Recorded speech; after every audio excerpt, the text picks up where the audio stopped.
والے مجبور نظر آتے ہیں۔ بھائیوں، جب انسان کا رشتہ اپنے مالک کے ساتھ ہوتا ہے پھر تو غم بھی کچھ نہیں کہتے، پریشانیاں بھی کچھ نہیں کہتی، پھر تو زندگی صبر والی، پھر تو زندگی توکل والی، پھر تو زندگی بھروسے والی، پھر انسان اپنے آپ کو رسوا نہیں کرتا، دنیا داروں سے امیدیں اس کی ختم ہو جاتی، امیدیں اللہ رسول سے لگا لیتا ہے، مضبوط ہو جاتا ہے، مضبوط، طاقتور ہو جاتا ہے، خوددار ہو جاتا ہے، باوقار باعزت ہو جاتا ہے۔ حضرت بہلول دانا رحمت اللہ علیہ بیٹھے تھے تو ہارون رشید حج کر کے آ رہا تھا،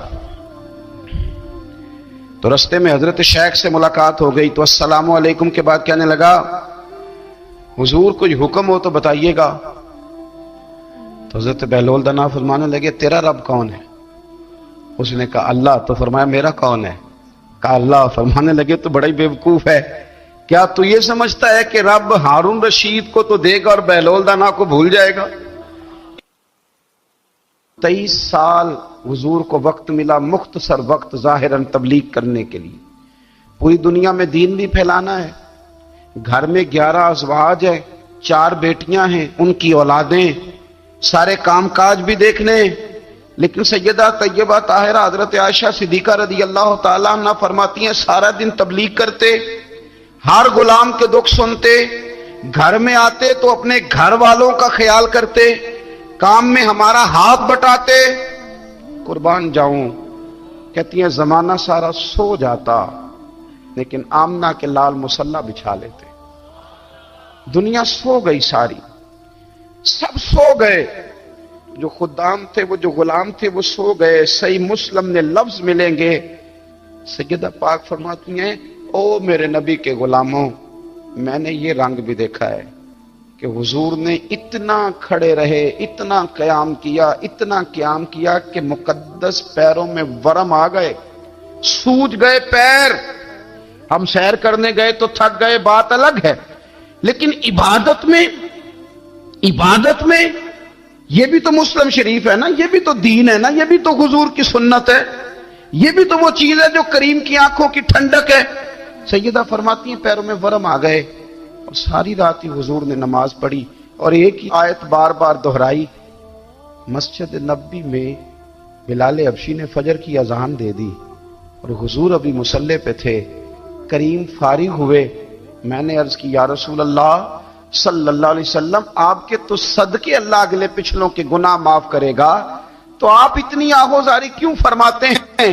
آپ تو شفیع ہیں، آپ تو انبیاء کے امام ہیں۔ تو حضور نے فرمایا عائشہ تم نے گنوایا ہے نا میرے اللہ کی مجھ پر کتنی رحمت ہے، افلا اکون عبدا شکورا، فرمایا اگر اس نے اتنی نعمتیں دی ہیں تو کیا میں اس کا شکر گزار بندہ نہ بنوں؟ میں شکر گزار بندہ نہ بنوں اس کا؟ پھر اگر اتنی نعمتیں اس نے دی ہیں، مجھے اتنا نوازا ہے، تو پھر میں اس کے سامنے سجدے نہ کروں؟ او میرے بھائی، بڑے قابل فخر لوگ ہیں ہم کہ ہم نبی پاک کے غلام ہیں، ہم قابل فخر ہیں کہ نبی کریم کے غلام ہیں۔ کیا کبھی اس غلامی کے شکرانے میں بھی 2 نفل پڑھے کہ یا اللہ تیرا شکر ہے تو نے ہمیں حضور کا غلام بنایا ہے؟ یاد رکھیں کہ اپنی روحانی زندگی کو آباد کریں، استغفار پڑھیں، تسبیحات کریں، کچھ چھوٹے چھوٹے اعمال ہیں ان کو اپنی زندگی میں حصہ بنائیں۔ ترمذی شریف میں حدیث ہے، نبی پاک صلی اللہ علیہ وسلم نے فرمایا 3 مرتبہ صبح، 3 مرتبہ شام اعوذ باللہ السمیع العلیم 3 دفعہ یہ پڑھو، اور 1 دفعہ سورۃ حشر کی آخری 3 آیات، هو اللہ الذی لا الہ الا هو عالم الغیب والشہادۃ هو الرحمن الرحیم۔ اعوذ باللہ من الشیطان الرجیم ہے نا، اس کو پڑھنا ہے اعوذ باللہ السمیع العلیم من الشیطان الرجیم۔ فرمایا 3 دفعہ اس کو پڑھو اور 1 دفعہ سورہ حشر کی 3 آیتیں، 1 دفعہ صبح اور 1 دفعہ شام۔ صبح کیا ہے، شام کیا ہے؟ تو اعلیٰ حضرت بریلوی فرماتے ہیں صبح سے مراد ہے آدھی رات ڈھلنے سے لے کر سورج نکلنے تک، آدھی رات ڈھلنے سے لے کر یعنی تہجد کا ٹائم سے لے کر سورج اور شام کیا ہے، دوپہر ڈھلنے سے لے کر مغرب کی اذان تک، یہ شام ہے۔ اب سن لیں، یہ ترمذی کی حدیث ہے سیاستہ کی، نبی پاک نے فرمایا جس نے 3 مرتبہ اعوذ باللہ پڑھی اور 1 بار سورہ حشر کی آخری 3 آیتیں پڑھی، 1 دفعہ صبح پڑھے، 1 دفعہ شام پڑھے، نبی کریم علیہ السلام فرماتے ہیں اگر صبح پڑھے گا تو 70,000 فرشتے شام تک، اور اگر شام کو پڑھے گا تو 70,000 فرشتے صبح تک پڑھنے والے بندے کی مغفرت کی دعا مانگتے رہیں گے۔ چلے میں تو اس بات پہ بھی بڑا راضی ہوں کہ پہلی دفعہ اہل سنت میں ایسا ہو رہا ہے کہ وظیفہ ملنے پر لوگ نعرے لگا رہے ہیں، ورنہ وظیفہ بتائیں تو کہنے لگے بھی پڑھا گے پر کوئی تویز بھی لکھ چھڑو مارا گیا۔ ایک صاحب آئے مجھے کہنے لگے جی برکت کوئی نہیں، غربت بڑی ہے۔ میں نے کہا سورت واقعہ پڑھا کر، کہنے پیر صاحب تھوڑی تکلیف کرو کو میں نے تویز بھی کر دیو۔ میں نے اسے کہا خدا کے بندے میں تویز دوں گا پتہ نہیں کام بنے گا نہیں بنے گا، سورت واقعہ پڑھ، یہ وہ تویز ہے جو مدینے والے رسول نے عطا فرمایا ہے کہ سورت واقعہ پڑھو تمہیں کبھی فاقہ نہیں آئے گا۔ تو وظائف پڑھیں، عبادات کریں، تیاری کریں، کچھ نیک اعمال بچائیں ایسے جن کا ہمیں پتہ ہو، جو ہمارے رب کو پتہ ہو۔ حضرت عبداللہ ابن عمر رضی اللہ تعالیٰ عنہ حضرت عمر کے صاحبزادے، مکہ مکرمہ میں ان کی قبر ہے۔ میں نے جب انہیں پڑھا تو مجھے ان سے بڑا پیار ہو گیا، لیکن آپ کو پتہ ہے وہاں جا کے کسی شخص کا مزار تلاش کرنا یا پوچھنا ایک مشکل کام ہوتا ہے۔ تو ایک دفعہ میں مکہ شریف میں حاضر تھا، تو ایک گاڑی والا ڈرائیور مجھے کہنے لگا کہ مولانا میں آپ کو جانتا ہوں، مجھے آپ سے محبت ہے، ایک بات بتاؤں آپ کو۔ میں نے کہا بتاؤ۔ کہنے لگے حضرت عبداللہ ابن عمر کی قبر دیکھنی ہے۔ میں نے کہا یہ تو نہیں کہہ رہا، یہ کسی نے بندوبست کرایا ہے، یہ اللہ نے تیرے دل میں بات ڈالی ہے، یہ ہو گیا تو لے چل مجھے۔ حضرت عبداللہ ابن عمر کو نبی پاک نے فرمایا تھا راجل صالح، یہ نیک بندہ ہے، یہ متقی آدمی۔ حضرت عبداللہ ابن عمر رضی اللہ تعالیٰ عنہ سیدنا فاروق اعظم رضی اللہ تعالیٰ عنہ کے صاحبزادے ہیں، اور ان کی ہمشیرہ سیدہ حفصہ رضی اللہ تعالیٰ عنہ حضور کی زوجہ محترمہ۔ ایک دن اپنی ہمشیرہ سے کہنے لگے کہ نبی کریم صلی اللہ تعالیٰ علیہ وسلم گھر میں آئے نا، اور اگر حضور غم امت میں پریشان نہ ہوں، طبیعت کو حشاش بشاش دیکھو، تو ذرا پوچھنا تو صحیح حضور کا میرے بارے میں کیا خیال ہے، پوچھنا تو صحیح کہ کریم کی بارگاہ میں میرا کیا مقام ہے، میرے بارے میں حضور کیا فرماتے ہیں۔ اب بہن کو کام بتائے، اور بتائے بھی بھائی، اور پھر بہن وہ کام نہ کرے، یہ تاریخ میں ہوتا نہیں۔ حضرت عمر فاروق رضی اللہ تعالیٰ عنہ کی صاحبزادی ام المومنین رضی اللہ تعالیٰ عنہ فرماتی ہیں کہ میں تو بس منتظر تھی، انہوں نے تو کہا تھا نا کہ اگر تم حشاش بشاش دیکھو تو بات کرنا، لیکن حضور تشریف لائے، میری باری تھی، میرے گھر تشریف لائے، کھانا پیش کیا تو فوراً میں نے عرض کی حضور ایک بات پوچھنی تھی۔ حضور نے فرمایا پوچھئے۔ میں نے عرض کی حضور میرے بھائی عبداللہ ابن عمر کے بارے میں آپ کا کیا خیال ہے؟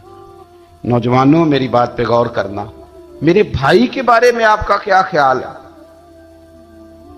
تو نبی کریم صلی اللہ تعالی علیہ وآلہ وسلم نے میری طرف دیکھا، اور پھر حضور زیر لب تھوڑا مسکرائے، اور بریلی کے امام کہتے ہیں کہ حضور مسکرا دیتے تھے نا تو جو بڑا دکھی ہوتا تھا وہ بھی ہنس پڑتا تھا۔ اب سوال پیدا ہوتا تھا کہ پھر تو اس مسکراہٹ کے لیے انتظار کرنا پڑتا ہوگا کئی مہینے کہ حضور مسکرائیں تو رونے والے ہنسیں، تو اعلیٰ حضرت فرماتے نہیں، انتظار نہیں کرنا پڑتا، یہ مسکراتے رہنا تو حضور کی عادت ہے۔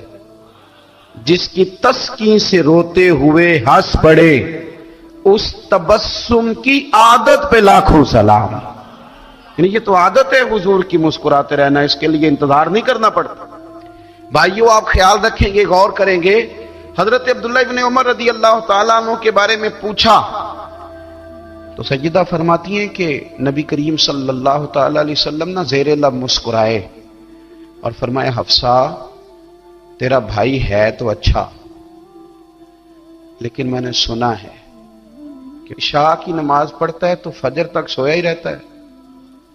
او نوجوانوں، 10 بجے تک سونے کی بات نہیں ہوئی، 9 بجے تک سونے کی بات نہیں ہوئی، 11 بجے اٹھنے کی بات نہیں۔